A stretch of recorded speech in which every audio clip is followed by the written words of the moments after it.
Nagsisimula ang pelikula sa pamamagitan ng pagpapakita kay Max, isang junior lawyer na papunta sa isang cafe para sa isang meeting kasama ang kanyang team.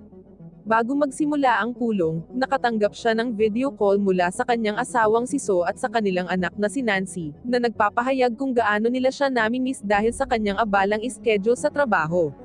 Sa loob ng cafe, kung saan magkakaroon ng meeting si Max, isa pang grupo ang nagtipon para sa kanilang sariling talakayan. Si Ellis, ang pinuno ng grupong ito, ay dumating upang simulan ang kanilang pagpupulong. Sa pagpupulong ni Max, napansin niya ang kanyang nakababatang kapatid na si Jerry na nakikibahagi sa isang mahalagang talakayan. Nang batiin ni Max si Jerry, dumistansya ang kanyang nakababatang kapatid na ikinagulat ni Max. Pinakiusapan ni Jerry si Max na huwag siyang istorbohin kaya nalilito si Max sa inaasal ni Jerry, lalo na't close sila. Nang maglaon, nagsinungaling si Jerry sa kanyang grupo, na sinasabing hindi niya lubos na kilala si Max, na binanggit lamang na ibinigay sa kanya ni Max ang kanyang business card noong nakaraan. Si Roxy, isang miyembro ng grupo ni Alice, ay lumapit kay Max at hiningi ang kanyang business card, na nagsasabing maaaring kailanganin niya ang legal na tulong sa hinaharap. Noong gabing iyon, hindi nakauwi si Max dahil sa trabaho, at habang abala siya, naunawaan ni So ang kanyang pagsusumikap. Samantala, habang abala pa si Max, na sinusubukang tapusin ang kanyang trabaho, ay biglang narinig ni So ang doorbell. Nang tingnan niya, ito pala ay si Jerry, ang nakababatang kapatid ni Max. Si Nancy ay masayang makita si Jerry, ngunit ang kanilang excitement ay nauwi sa sobrang pagkagulat nang makita nila si Jerry na may maraming pinsala sa katawan. Biglang lumitaw ang isang estranghero at walang awa na binaril si Jerry sa harap ng asawa at anak ni Max. Kinaumagahan, sa isang pulong ng kliyente, dumating ang detective na si Santiago at ang kanyang koponan upang ihatid ang mapangwasak na balita tungkol sa pagkamatay ni Jerry, pagpatay kay Sue, at pagkawala ni Nancy. Si Max na napuno ng kalungkutan at gulat ay naputol ang kanyang pagpupulong at sinundan si Santiago sa istasyon ng pulisya upang makakuha ng higit pang impormasyon tungkol sa kanyang pamilya. Sa himpilan ng pulisya, si Max ay tinanong ng mga awtoridad. Bakas sa kanya ang lungkot at galit dahil sa pagkawala ng kanyang pamilya. Hindi pa natukoy ng pulisya ang mga salarin sa likod ng mga malagim na krimen. Si Santiago, na nakikiramay sa sitwasyon ni Max, ay nakipagpulong sa junior lawyer at nangakong tutulungan siyang mahanap ang mga responsable sa mga pagpatay at pagdukot kay Nancy. Sa isa pang pagkakataon, si Max ay sinamahan pabalik sa kanyang apartment ng isang babaeng detective na nagngangalang Fargas. Pagpasok niya sa kanyang apartment, sinalubong si Max ng kaguluhan at bahid ng dugo. Hindi niya mapigilang hindi umiyak nang makita ang larawang iginuhit ni Nancy. Biglang sinubukan ng isang lalaking nagngangalang Dayo, isa sa mga pumatay, na patahimikan si Max at hiniling na manahimik siya. Matapos ang pagpupumiglas ay nakawala si Max sa pagkakahawak ni Dayo. Nakapagtataka, walang intensyon si Dayo na saktan si Max. Sa halip, isiniwalat niya na si Jerry, ang nakababatang kapatid ni Max, ay isang undercover na pulis na pinatay matapos matuklasan habang gumagawa ito ng misyon sa loob ng isang kriminal na gang. Ibinigay din ni Dayo kay Max ang isang susi sa lihim na bodega ni Jerry, kung saan makakahanap si Max ng impormasyon tungkol kay Ellis, ang utak sa likod ng pagpatay sa kanyang pamilya. Nang marinig ang nakakagulat na impormasyong ito, nagmamadaling lumabas si Max sa apartment sa pamamagitan ng pintuan sa likod, patungo sa lihim na bodega ni Jerry. Si Detective Vargas na naghinala dahil hindi lumabas si Max sa apartment, ay nagpasya na sundan siya. Pagdating niya sa apartment ni Max, hindi nahanap ni Vargas si Max bagkos ay nakasalubong niya si Dayo. Binaril niya ito dahil tinulungan niya si Max na makatakas. Nasugatan, pinasabog ni Dayo ang isang granada na inihanda niya kanina, na nagdulot ng pagsabog na sumisira sa apartment ni Max at pumatay sa kanilang dalawa. Samantala, nakarating na si Max sa lihim na bodega ni Jerry malapit sa daungan. Sa loob, natuklasan niya ang iba't ibang bagay na pagmamay-ari ni Jerry at ebidensya ng pagkakasangkot niya sa sindikato ng human organ trafficking na pinamumunuan ni Ellis. Laking gulat ni Max nang malaman ang tungkol sa mga kriminal na gawain ni Jerry, lalo na kung paano siya nagnakaw ng pera mula sa pagbebenta ng organ at itinago ito sa bodega. Dahil sa galit at pagnanais na maghihiganti laban kay Ellis na kinuha ang kanyang buong pamilya, nagpa siya si Max na tanggapin ang mga bagay sa kanyang sariling mga kamay. Gumawa siya ng ilang mga kutsilyong panghagis, pinaplanong gamitin ang mga ito sa kanyang misyon para sa paghihiganti, simula ng gabing iyon. Sa kabilang banda, nagsagawa ng lihim na pagpupulong si Ellis at ang kanyang gang kung saan inutusan niya ang kanyang mga tauhan na maghiwa-hiwalay at kumidnap ng higit pang mga bata para ibenta ang kanilang organ.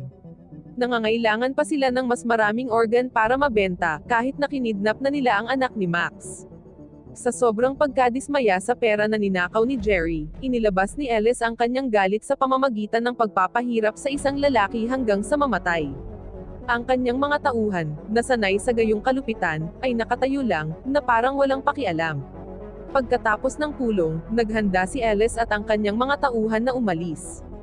Gayunpaman, nang makarating sila sa parking lot, natuklasan ng isa sa mga tauhan ni Ellis na si Mike na flat ang isa sa mga gulong ng kanyang motorsiklo, na lihim na isinagawa ni Max.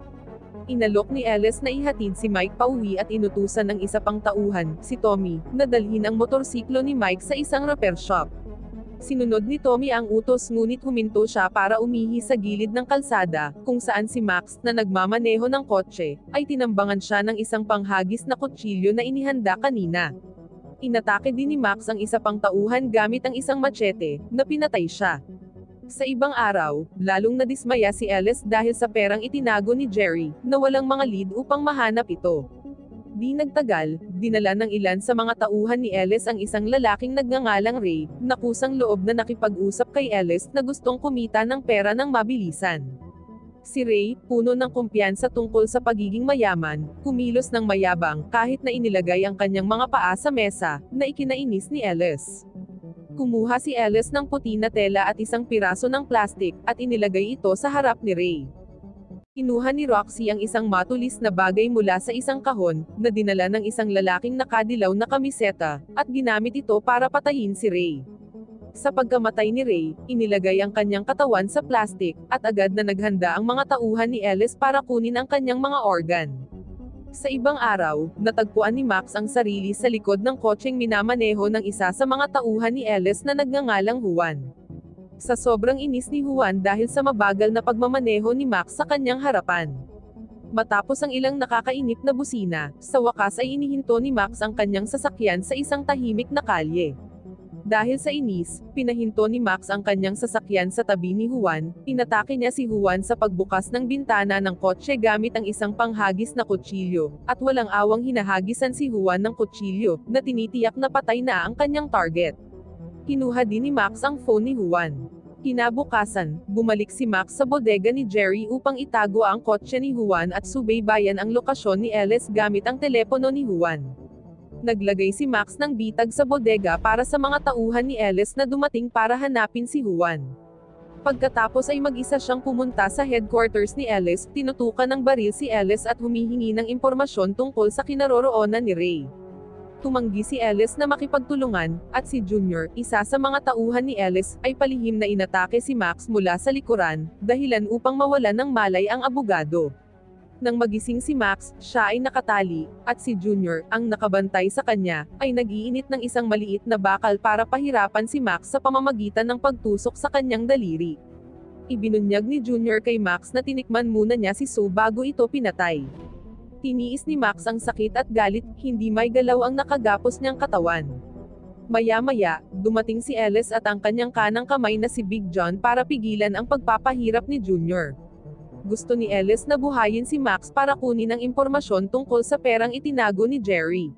Matapos makakuha ng mahalagang impormasyon, mabilis na isinama ni Ellis sina Big John at Roxy para magtungo sa bodega ni Jerry. Samantala, nakatanggap si Junior ng utos na bantayan ang punong tanggapan, na tinitiyak na hindi makakatakas si Max. Maya-maya, habang nagbabantay si Junior, sumulpot si Santiago, na nakatutok ang baril sa ulo ni Junior. Pagkatapos ay dinala niya ito sa silid kung saan nakakulong si Max. Si Max na ngayon ay nakalaya na, ay pinatulog niya si Santiago upang maiwasan ang pangingialam niya sa kanyang plano na pahirapan si Junior. Kasabay nito, hinahanap ni Big John at Roxy ang nakatagong pera sa warehouse ni Jerry. Samantala, natuklasan ni Big John ang pera sa isang bag na nakatago sa loob ng isang kahon. Natuwa si Roxy nang makita ang pera, ngunit napagtanto niya na may mali nang mapansin niya na ang bag ay nakakonekta sa wire na may nakalagay na isang granada. Bago niya mabigyan ng babala ang kanyang kapareha, isang pagsabog ang naganap sa bodega. Samantala, si Ellis na naghihintay sa sasakyan, ay nakita niya ang malaking pagsabog sa warehouse ni Jerry. Nagtagumpay si Max na alisin ang nangungunang 2 tauhan ni Ellis. Pabalik sa headquarters ni Ellis, natagpuan ni Santiago ang kanyang sarili sa loob ng isang kotse. Sa loob ng headquarters, nakatali si Junior sa isang upuan na malapit ng mamatay. Nagulat si Ellis nang matuklasan ito, napagtanto na masyado niyang minamaliit si Max. Pinapapunta ni Max si Ellis sa isang lumang pabrika, sinadyang akitin siya. Lalong tumindi ang paghaharap nang dumating si Ellis sa gusali. Si Max na handang patayin ang mapanganib na human organ trafficking gang boss, ay pinutol ni Santiago, na hinimok siya na magtiwala sa mga awtoridad na imbestigahan ang pagpatay sa kanyang pamilya.